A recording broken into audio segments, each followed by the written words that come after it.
Hey guys, we're here at Peak Power Sports in Barrie, Ontario, and behind me there is a brand new monster from Polaris, a 4-seater Pro R with the new 2-liter 4-cylinder engine in it. We're gonna do a quick walk around and see what this machine has to offer, so stay tuned.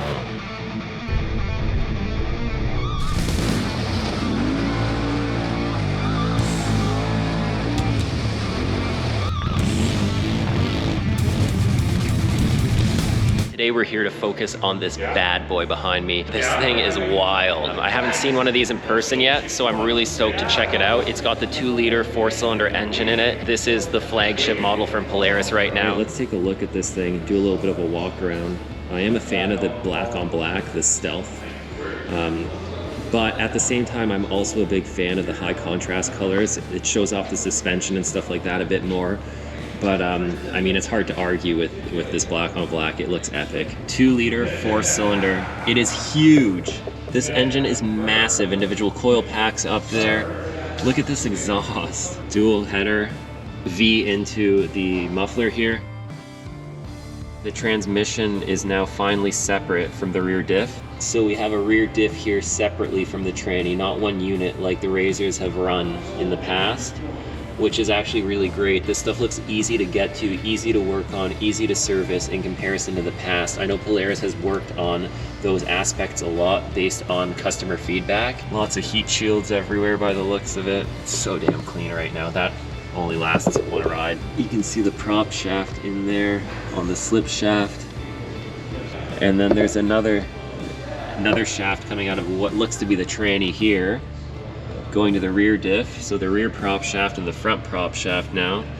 We got the CVT positioned over here actually, which is kind of weird. I wonder how easy it is to get in there. I'm assuming they've given you an access port from inside behind the seats. That would make a lot of sense because you still need to be able to change a belt. We've got our CVT exhaust here. It's nice to see that they've radiused like this big U here so it prevents backflow. If you go deep into water, it's not as easy to get water in there as if it was just open like in the past models. That's the CVT exhaust. CVT intake is on the other side. Engine intake appears to be here and into the air box. And like always, you've got your frog skin here. And you've also got an opening on the other end. We got the CVT intake on the passenger side here. In the past, that used to be the engine intake side, but they've changed that up in this model. You've got the Fox live valve suspension. You can see the servo motors up there. This is their highest end live valve setup. Look at those shocks, they're huge. Now we're on the passenger side here. The big change here is, look at that. What's in there? An alternator, guys, a full automotive alternator. Right there you can see the cover for the alternator belt. Can you submerge that? It looks like an open alternator. Like in any other vehicle, I'd be worried that if you submerge that too many times, it's not going to be happy, but at the same time, you're not buying this model to go mudding. Look at those sway bar end links. The sway bar is mounted up high here, and it's like a proper spline setup with a straight bar in there. Not like they've run in the past, so that's an improvement. Nice long sway bar end link here to the heavy duty trailing arm. The trailing arms are beefy, and if you notice, they actually have a second link there, a stabilizing link inside the trailing arm. You can see it's running here through the trailing arm and out up under here. So you see the trailing arm mounts here, and then you've got that extra link, the stabilizer link. Skid plate looks cheap and flimsy like all the stock skid plates. More of a belly pan than actual skid plate, but that's always like that. You can see the rear diff from this side here now on the passenger side. Really easy to get to, just the muffler above it here.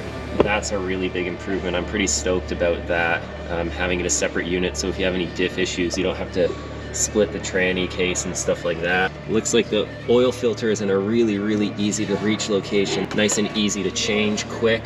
The dipstick's right here too. That's awesome. This is an amazing unit.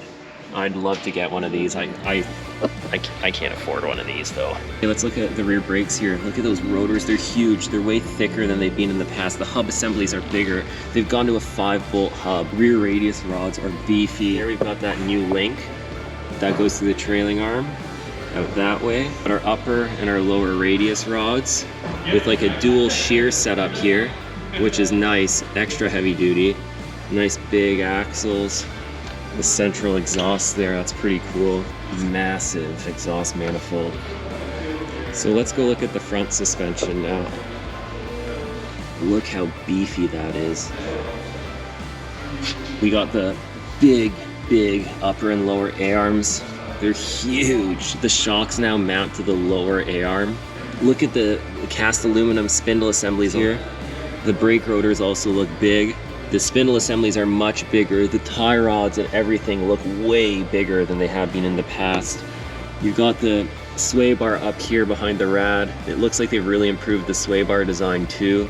Nice splined ends coming out of that to the sway bar end link that goes to the lower arm there. The winch, like it has in the past, mounts up front here. Look at that massive shock in there too. Amazing. This thing is this is next level. Look at those brakes. The calipers look bigger. The whole carrier assembly and the way the pads mount and everything is heavier duty. The rotors are thicker.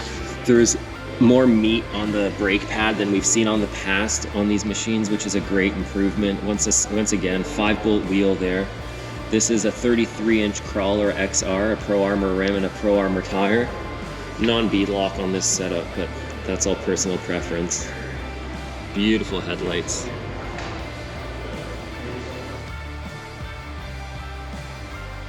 Got a rigid light bar up on the roof there. Glass windshield. You can get an optional wiper and sprayer nozzle for those as well. The rad is huge, just like in previous models. Probably even bigger, I'm assuming, since the displacement is basically double what we've seen in the past for the engine.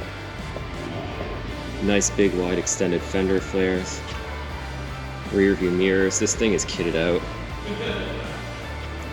Full doors, front and rear, with the reflective decals that actually probably look really cool. You can see how reflective they are. They look black when you're here looking at them, but then when they catch some light, they're clearly silver. They added some roost guards, some mud flaps here on both the rear trailing arms. Let's look at the rear here now. The rear is kitted out with the spare tire carrier and the 2 Polaris lock and ride cargo boxes. Sweet tire carrier there. Got the storage boxes, the front box, nice and sealed. This was also an insulated box, I believe, so it doubles as a cooler. It's got a drain plug right there. Same goes for this one. I think that seems to be the uninsulated box. You can get an insulated one, but that's an uninsulated box. And then the front one is the insulated box for like your drinks. You do get a lot of heat in the back of these RZRs, so even if you're not using it as a cooler, an insulated box is always a good idea. It just keeps the items in there a much nicer temperature. This machine looks so great.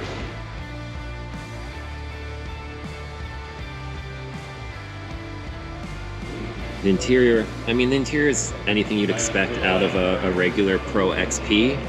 Not too many changes as far as that's concerned.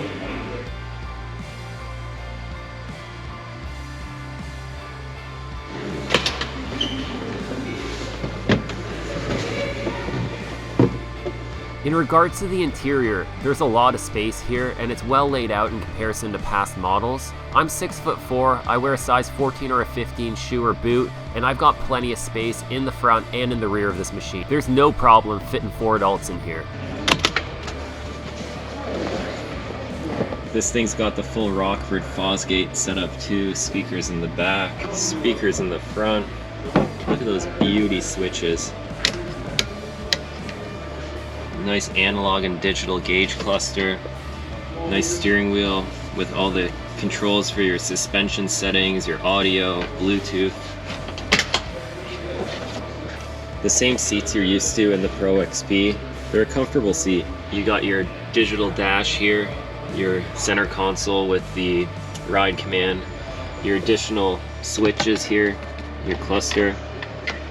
You got your various ride modes, headlights, all that stuff. Got some nice storage options in here. The winch controllers up there, the wired winch controller. All these are sealed. Got another one here, also sealed. Nice upper glove box, it's pretty deep. You don't get a glove box here anymore. They've replaced it with the ones up there, which is actually probably better. The speakers are pretty big on this thing. You got the adjustable holy crap bar there, little storage area here with a 12-volt plug, 2 cup holders here, some cup holders back there, another 12-volt plug there, your shifter obviously. The fit and finish on this machine is very nice inside. There's a lot of creature comforts in the interior, and you really do feel like you are in a luxury vehicle. The front seats have a 6-point retractable harness setup, and the rears are on a standard 4-point. Metal roof on this model. The front diff on these looks even different than the Turbo S diff, and it looks like there's some sort of extra electronics and controllers on there. I'm not too familiar with that. The power steering unit and the steering rack also look significantly different than past models. Thanks for watching, guys. I hope you enjoyed the video. A little brief walk around of this beast behind me. What an awesome machine. I wish I could afford this unit. I'd love to get into a 4-seater as my second machine, and the potential to build a 4-seater machine based off this chassis would be insane. Just out of the box, the performance here is next level. When you think of where these machines have gone in the last 11 to 12 years, when you think back to the Razor 800s of the days gone by that started this trend, holy cow, have we progressed a long way. We've progressed in price, but we've also progressed in performance. These are a lot of money. You really do get a lot of performance for that, and I can only imagine how amazing this machine is. Hopefully in the near future we'll get a chance to meet someone out on the trail in either a 2 or a 4-seater like this and get a chance to experience it in the real world. But until then, we can window shop and enjoy these videos and the eye candy. Remember, it's not always the biggest, baddest machine that makes you have a good time. It's getting out with your friends, getting out on the trails, enjoying what you've got, and being thankful for it. Whether it's an older machine or a newer one, you're having just as much fun out there. Don't focus too much on the newest machines and get jealous because you don't have one. Hope you enjoyed the video, guys.